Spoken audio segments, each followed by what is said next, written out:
Abakwasirwe ni Police Constable Okedu Muhammad w'emyaka 25, Corporal Patson Niyonzima na Gerard Abisinguza abari kugambwa kuba batira amasasi gari kurenga 15 bakita Hassan Mwijuche mu bwaye kanisa ya Gasave Pentecostal Church.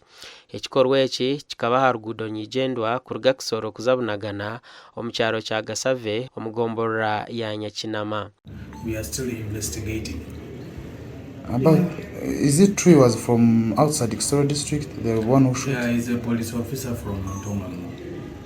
The police officer from Ntongamo. He even reported his presence at hours at the counter. Before heading to the scene, he reported at the counter.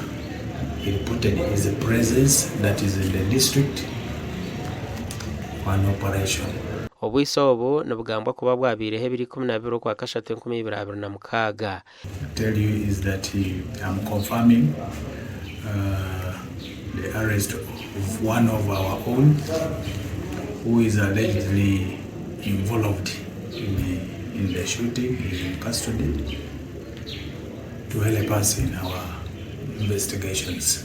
Tekereza njera ninzi ngo mateka narinzi ngo wenda hari umuntu akoze umusango barazaga bakamenyesha abo mu rugo bakamenyesha ubuyobozi bwo mu cyaro ndetse bukabafasha gushakisha umuntu. So njera utekereza niba yarari umujura wenda hari wenda kibabaraje bakareba Chaimani bakareba nabo mu cyaro ndetse bakaba mushakisha kuko nukuvuga ngo kuko bari bamuzi bari kumushakisha bakamubona bakamufata ariko batamwishe. Ishewo mugenzi najangwa akahorera amasasi nukwe kuza kurebe cyabireho kandi akashanga mutabana ratya.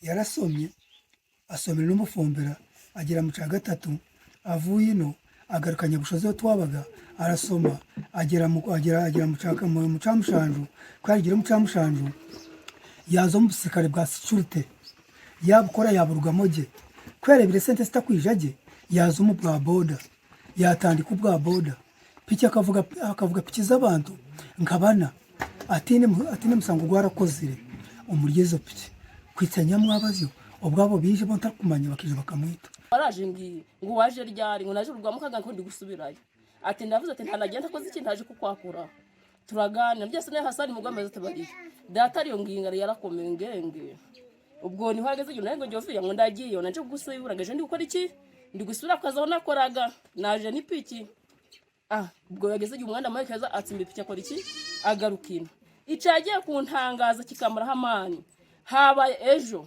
isarindwi bantese nguzi kibanga iki umusaza wankoze iki ngarapfe bamwicishije iki amasasi. Mukuru w'ecyaro cya Gesava aho yihanera rubire ajumirire kikorwa eki. Nabonye mu make w'umusirikare yambaye intuza uniform ya kaki hanyuma uko bamaze kubikora guco n'ipiki barayifata barayijana ubwo hanyuma dukora kurundi ikindi cyo gutabaranya n'abaturage bamaze kuza umurambo rushaka mirizi kuntu yakora iki kugwava mu mwanya icyo cya polisi kwitoga umwana kumurasha ahabwanje tikikire bakoze rencobe munonga abweshonga umuntu yakunga